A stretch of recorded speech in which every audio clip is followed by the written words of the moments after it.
আচ্ছা বন্ধুরা, আমি যে এত বাংলাদেশকে নিয়ে ভিডিও বানাই, আপনারা কি জানেন এই বাংলাদেশটা কেমন রাষ্ট্র? জানি না। আমি জানি অনেকের কনফিউশন আছে, তাদের মুখে থেকে শুনে নিন। একটা গরিব রাষ্ট্র, এক ফুটবল বাদে আমাদের কিছুই নেই। আমি বিশ্বাস করি না। ড্র, গোল, গোল।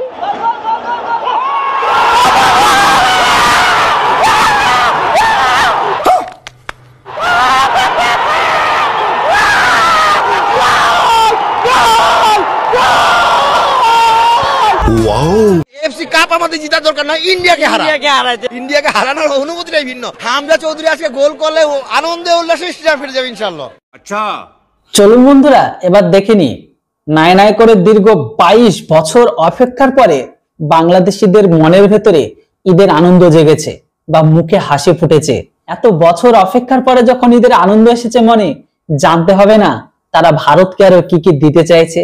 চলুন সেই সমস্ত বাংলাদেশি জনতা বা ফুটবল প্রেমীদের কাছে থেকে জেনে নি। এটা শেখ হাসিনাকে উপহার বাংলাদেশের পক্ষ থেকে, মরার আগে একটা জয় দিয়া দিলাম। আওয়াজ এত উঁচা কেন বাতিজা? খবর কি? ভাইরে ভাই, সাধারণ মানুষ আর তোদের মধ্যে স্বপ্ন দেখার পার্থক্যটা কোথায় জানিস? আমি জানি, জানিস না। সাধারণ মানুষ স্বপ্ন দেখে রাতে, আর স্বপ্ন দেখিস তোরা হচ্ছে দিনে। এটাই হচ্ছে মেন পার্থক্য। তোদের কে বলেছে যে শেখ হাসিনার ফাঁসির সিদ্ধান্তর পরে শেখ হাসিনার ফাঁসি তোদের দেশের ঘরের ভেতরে হবে? এর কি গ্যারান্টি আছে যে তোরা শেখ হাসিনাকে নিজের দেশে পাবি? মানুষ রে বাবা, ইন্ডিয়া কোর্ট ভাই, ডাইরেক্ট এক কথা, ইন্ডিয়া কোর্ট। মহারানী, এসব নোংরামের অর্থ কি? এতদিন তাদের জাতীয় স্লোগান ছিল ভুয়া ভুয়া, এখন আবার নতুন করে স্লোগান উঠছে কট। দাদাদের ধরে দিয়েছি, striker, midfielder, defender Hamza Chowdhury একের মধ্যে সব। ভাবতো ভাগ্যিস ওই ক্যাচটা, ওই গোলটা মিস করেছে বা ডিফেন্ড করেছে, না হলে কি হতো?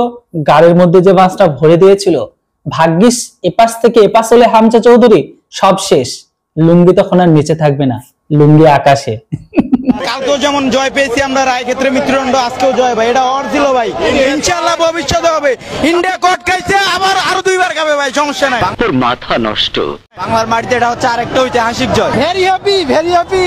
দীর্ঘদিন পর মাঠে বসে আমাদের চিরশত্রু, আমাদের সবচেয়ে বড় শত্রু বাংলাদেশের রাজনৈতিক খেলার সকল ইতিহাসে ভারতকে আমরা ভয় ভয় মাঠে হারিয়েছি। চিরকাল চিরা খাবে বেড়ার বাল। এবং আমরা এনজয় করেছি, আলহামদুলিল্লাহ। পরিবার সহ এসেছিলাম, জয় ছিনিয়ে নিয়েছি। বাংলাদেশ, বাংলাদেশ, বাংলাদেশ, বাংলাদেশ, বাংলাদেশ, বাংলাদেশ। বহুদিনের সাধনা, আজকে নাচে দেখবো। লাখ লাখ শুকরিয়া আমার কাছে। লাভি বাঙালি। জনমদখনী বাংলাদেশি ফুটবল প্রেমী মানুষদের সমর্থন বা ফুটবল প্রেমী মানুষদের বর্তমান উল্লাস দেখে বা ঈদের আনন্দ দেখে আমার সেই দেশে ঈদের কথা মনে পড়ছে। মানে ঈদে যখন ফ্রিতে গরুর গোশত মাইকে অ্যানাউন্সমেন্ট করে দেয়া হয়, আর সেই দেশের জনমদখনী কাঙাল বেকারি মানুষগুলো যখন এক টুকরা মাংস বা গোশত নেওয়ার জন্য বাটি নিয়ে হুড়বুড়িয়ে পড়ে না, এক্স্যাক্টলি এদের ঈদের আনন্দ দেখে আমার সেটাই মনে পড়ছে। ভাবুন তো, দীর্ঘ 11 মাস 29 দিন অপেক্ষা করার পরে, মানে 1 বছর শেষের মাথায় যখন ওই এক টুকরা গরুর গোশত পাওয়ার জন্য যেমন জনমদখনী কাংলু ভিখারি গুলো হুড়মুড়িয়ে পড়ে, এক্স্যাক্টলি ভাবে 22 বছর পর এই প্রথম একটা ম্যাচ জিতে তাদের ইমপ্রেশন বা তাদের আবেগ বা তাদের এই যে উল্লাস, সেটাই প্রকাশ পাচ্ছে। কোরবানি শেষে রাজধানীর ভবনে চলছে মাংস ভাগ বাটোয়ারা। একটু মাংস পেতে অন্য অনেকের মতো পলিথিন হাতে এই গেট থেকে ওই গেটে দৌড়াচ্ছে শিশু লামিয়া জিনিয়া, কিন্তু বাস্তবতা ভিন্ন। সমুদ্র না, আমি ওই ঈদের আনন্দ আর এই ঈদের আনন্দের মধ্যে দুটোই কিন্তু এক। পাকিস্তানে যেমন জনমদখনী ভিখারি মানুষগুলো দুবেলা দুমুঠো খেতে না পেলে কোন জায়গায় ফ্রিতে খাবার ডোনেট বা ফ্রিতে খাবার দিলে যেমন ভাবে ভিখারি গুলো থালা বাটি নিয়ে হুড়মুড়িয়ে পড়ে, এক্স্যাক্টলি ভাবে এদের আনন্দ আমার সেই রকমই লাগছে। আপনাদের কেমন লাগছে অবশ্যই কমেন্ট বক্সে লিখে জানান। বাংলাদেশ বিশেষ করে হামজা চৌধুরীর কথা না বললেই নয়, উনি আজকে অনেক ভালো খেলেছেন। সাথে মুরসালিন, সে অসুন্দর একটা অসম্ভব সুন্দর একটা গোল করেছেন। বাংলাদেশের জয়, কিন্তু এই মুহূর্তে উচ্ছ্বসিত দর্শকরা, প্রত্যেকের মুখে হাসি আমরা দেখতে পাচ্ছি। আমরা অনেক খুশি ভাই, অনেক খুশি। যথেষ্ট হয়েছে, অনেক ভালো ম্যাচ হয়েছে, এরকম সবসময় চাই আমরা ইনশাআল্লাহ। হ্যাঁ ভাই, এই খেলাটা যে হলো এর ক্রেডিট কিন্তু সম্পূর্ণ হামজা চৌধুরীর কাছে যায়। যদিও হামজা চৌধুরী বর্তমান সময়ে বাংলাদেশকে প্রেজেন্ট করেছে, সো এখানে বাংলাদেশেরও ক্রেডিট কিছুটা থাকে, কিন্তু অধিকাংশ ক্রেডিট যায় হামজার দিকে। তবে যেটাই হোক, বর্তমান সময়ে গত 22 বছরে বা বিগত 22 বছরে জিতের সেলিব্রেশন বা জিতের আনন্দ কেমন হয় সেটা তোরা ভুলে গেছিলে। তোদের যদি পিছনের ইতিহাস দেখা যায় বা পিছনের রেকর্ড দেখা যায়, সেখানে শুধু বিফলতার বিফলতা। তাই এত ঈদের আনন্দ নিয়ে এত উল্লাসিত হবার কিছু নেই, কেননা দিন শেষে দেখেছি যে পিছনে বাঁশ নিয়ে চলে আসতে, কে জানে কাল কি হয়। আর যারা দর্শনার্থীরা বেরোচ্ছেন প্রত্যেকে বাংলাদেশ বাংলাদেশ স্লোগান দিচ্ছেন। ভাই হামজা যে সেটটা দিছে অসাধারণ অসাধারণ অসাধারণ। হামজা বেস্ট। ইন্ডিয়ার হামজা নাই, বাংলাদেশের একজন হামজা আছে, এটাই পার্থক্য। আজ আমি তোর আসল পরিচয় পেয়ে গেছি। Wonderful wonderful perfect win win win সেরা সেরা। গোলকিপার চেঞ্জ করা উচিত, গোলকিপার চেঞ্জ করা উচিত।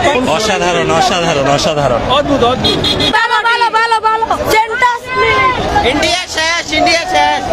এই খারো যন্ত্রপাতি দেখছস তো, হিসাব করে কথাবার্তা কই। অত্যন্ত আনন্দিত, আমরা অত্যন্ত আনন্দিত। আমরা হামজা চৌধুরীর কাছে অনেক অনেক কৃতজ্ঞ।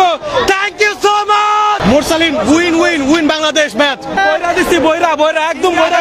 টিকিটের দাম কমানো উচিত। कौन है ये लोग, कहां से आते हैं? দীর্ঘদিন পর তারা কি বাংলাদেশে একটি ভালো ফুটবল তারা দেখতে পেয়েছেন, এবং এরই মাধ্যমে বাংলাদেশের ফুটবলের যে পরিবর্তন তারা কিন্তু চান, এবং ভারতের বিরুদ্ধে যে জয়টি, সেই জয়টি কিন্তু আমরা দেখতে পাচ্ছি যে সাধারণ যারা দর্শক রয়েছেন তারা কিন্তু এখানে উপভোগ করেছেন। এবং আজকে সন্ধ্যার পর থেকেই আমরা লক্ষ্য করতে পেরেছি এই যে স্টেডিয়াম প্রাঙ্গণ, সেই স্টেডিয়াম প্রাঙ্গণ থেকে প্রত্যেকেই তারা প্রবেশ করছিলেন। নেক্সট, এই অনুভূতি বলে বুঝাতে পারবো না। বাংলাদেশ দুর্দান্ত খেলেছে, হামজার কোনো তুলনা নাই। হামজার তুলনা হয় না। বাংলাদেশ যেভাবে ডেভেলপমেন্টে জায়গা আছে, বাংলাদেশ এক সময় এই বিশ্বের মুখে মাথা তুলে দাঁড়াবে। পুরো স্টেডিয়াম জুড়ে কিন্তু বাংলাদেশ বাংলাদেশ স্লোগানে মুখরিত ছিল। এরই মাধ্যমে বাংলাদেশের ফুটবলের যে পরিবর্তন তারা কিন্তু চান, এবং ভারতের বিরুদ্ধে যে জয়টি, সেই জয়টি কিন্তু আমরা দেখতে পাচ্ছি যে সাধারণ যারা দর্শক রয়েছেন তারা কিন্তু এখানে। তাহলে ভাই বাংলাদেশকে আবার নতুন করে স্বাধীনতা পেল নাকি? যেখানে এর আগে বলেছিল দ্বিতীয়বার দেশ স্বাধীন হলো, তাহলে কি এটা দিয়ে আবার তৃতীয়বার স্বাধীনতা পেল নাকি? প্লিজ কোনো বাংলাদেশি ভিউয়ার্স দেখে থাকলে কমেন্ট বক্সে লিখে জানাবেন।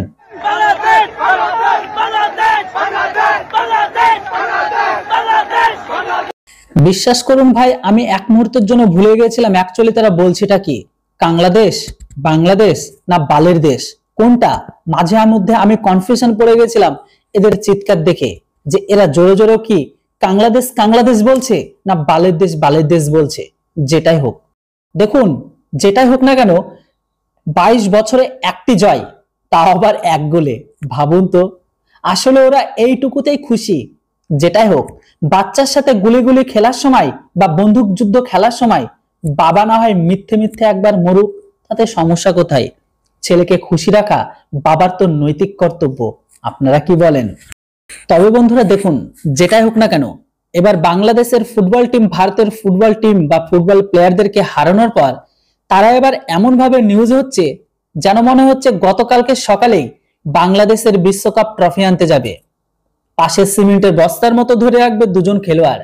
ভাবুন, 22 বছর পর র্যাঙ্কিং 136 নম্বর ভারতকে একবার হারাতেই দেশের খেলা পাগলেরা বা কাংলু বা লুঙ্গি বাহিনীরা এমন উদযাপন করছে, মনে হচ্ছে মেসি আর রোনাল্ডো দুজনে নাগরিকত্ব নিয়ে এখানে খেলতে রাজি হয়ে গেছে। আন্ডার 13 টিমের কোচ পর্যন্ত স্ট্যাটাস দিচ্ছে যে বিশ্বকাপ ইজ নট ফার। অন্যদিকে পাড়ার ফুটবল খেলা জানা নাই এমন ছেলেটাও এখন দিব্যি পরামর্শ দিচ্ছে, বা মাদ্রাসায় পড়া লুঙ্গি পড়া পিছন মধ্যে দেওয়া ওই ছেলেটাও এখন বড় বড় স্ট্যাটাস দিচ্ছে যে দোস্ত 4-3-3 খেললেই নিশ্চিত বিশ্বকাপ জিতমু। এদের এত আবেগ যে যদি কখনো বিশ্বকাপ আসলেই খেলার সুযোগ পায়, তখন মনে হয় অর্ধেক পোলাপানি উত্তেজনায় আইডি বন্ধ করে, বাকি অর্ধেক খুশিতে সুইসাইড নোট লিখবে। মরার আগে একটা স্বপ্ন পূরণ হয়েছে। বাংলাদেশ ফুটবল জিতলেই জাতি আবেগে ডুবে যায়, হারলেই বলে ফেডারেশন বদলাইতেই হইব। কোনো মধ্যপন্থা নাই, সব অলরাউন্ড ইমোশন। তবু একটাই ভালো লাগে যে এই আবেগটাই বাংলার আসল মজা গোটা বিশ্বকে কমেডি হিসেবে প্রেজেন্ট করে, যেমন আমরা নিই। যেটাই হোক, ফুটবল কিছু দিক আর না দিক, আনন্দের দেশকে সেরা র্যাঙ্কিং এ নিতে পেরেছে। তবে যেটাই হোক, বাংলাদেশ যে আবার কবে কখন চুদলিংপং হবে, আর বাংলাদেশের এই ঈদের আনন্দ কবে যে কখন শোকের ছায়া পরিণত হবে, সেটা কেউ জানে না। কেননা এরা খুশির থেকে বেশি অখুশিতে বেশি রয়েছে। যেটাই হোক 22 বছর পর একটু ঈদের আনন্দ পাচ্ছে, করতে দিন। স্বপ্ন ফুরিয়ে গেলে আবারও বাস্তবতায় ফিরে আসবে। তবে যেটা হোক বন্ধুরা, আবারও বলে দিই, আজকের ভিডিওটি বানানো হয়েছে অনলি ফর এন্টারটেনমেন্ট পারপাসের জন্য। তাই এই ভিডিওটি দেখে কেউ কখনো সিরিয়াস ভাবে নেবেন না, জাস্ট ফর এন্টারটেনমেন্ট। এর উপর আপনাদের কি মতামত সেটা অবশ্যই কমেন্ট বক্সে লিখে জানান। আর হ্যাঁ, ভিডিও ভালো লাগলে ভিডিওটিকে লাইক করে চ্যানেলটিতে প্রথমবারের জন্য হলে অবশ্যই ছোট্ট একটা সাবস্ক্রাইব। আবার দেখা হচ্ছে, কথা হচ্ছে খুব তাড়াতাড়ি নতুন একটি বাংলাদেশীদের কমেডি বা রোস্টিং ভিডিওতে। ততক্ষণ আপনারা সবাই ভালো থাকবেন, সুস্থ থাকবেন। Thanks for watching. জয় হিন্দ, বন্দে মাতরম।